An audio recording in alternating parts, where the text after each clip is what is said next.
Hi guys, so now we'll be solving the edges. So the edges are mixed up just like the centers, and now we have to solve the edges. So this edge would be like this edge, but the other pieces, these and this piece are missing. So this would go here or here, and this piece would either go here or here, depending. And so today we're gonna learn how to solve each of these edges. And so let's get started. So as we learned from before, these two edges are right next to each other. So we could just bring this up, and it doesn't matter because none of the edges are solved yet, and so it doesn't matter what we really do to the other edges. Yeah, so we put these two parts of the edges together on the same row, and now we just have to move it. But as you see, these are not matching. They're like flipped. One is correct and the other is like flipped. So what we have to do is one of them has to be flipped to fix the algorithm. There's one way. This way is the best way. So then you don't break any other edges when you're on your last two edges. So if it's like this, you would be doing this algorithm. You would bring this edge here. So you would be doing this. Then you would bring this down, bring this to the side, back and up. And as you see, before it was here, now it's here. And if we solve it, now if we put them together, it's solved. And then we could put this up here. So we could do this and fix the centers again. Then we could solve for this last edge. Since this edge will just break this edge, will break our edge we have previously made, and this doesn't match, we have to flip it. We could flip this side or this side. I'm more righty, so I'll be doing the right hand algorithm. And as you see, they're flipped. Now we just have to, and now we did this. Now we have to replace it with one of these, or else when we fix it back, the centers are still broken.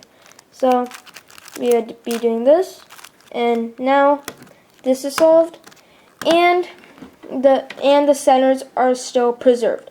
And so now we would do that for all these edges. Let's do one more edge. So now we got these two on the same row. Let's put them together. And now they have solved, but they will not always solve. So we have to be careful, and we have to be ready to do the algorithm when we need to. We would replace it with an edge and fix it. Then we would find this other edge. Okay, so the other edge is right here. We would bring it down, and apparently this we don't have to flip as well. So we'll just bring it down, put it here, and when we flip with it, when we want to put this edge and we want to switch it with another edge, we have to be careful not to switch it with this because we just put them together. And if we put this here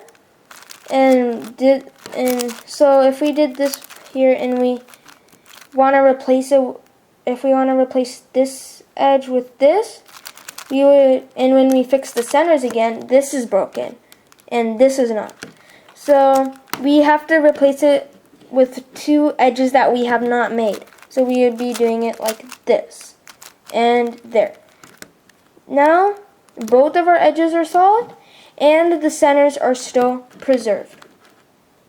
Hi guys, one case that you might see while solving the last two edges, not three, solving it might be difficult because you can't just do this, and if it doesn't work, you can flip your edge. Because if you do this mistake, you might ending up with three edges again. You have to solve it, and it would be just more work, and it wouldn't be a suitable solution in general.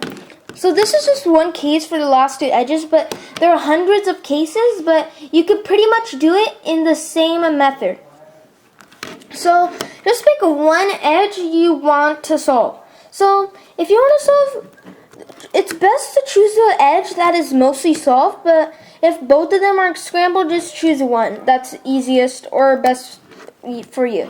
Since this is solved, like we just have to put this edge here, we're pretty much good, and it's best if we choose this. So I'm going to choose the green and red pair, and we want to put this here. But we can't just, since this doesn't work, we can't just flip it and solve it, because then for the last two edges it wouldn't work.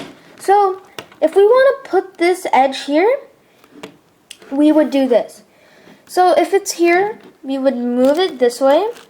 We want the cube here, because if we do this, when we solve it, we'll move it back and it will go here. So when we do it, we put it here, and then we can flip this edge. And as you see, it's here, and when we move it back, it actually solves this, and it solves this as well.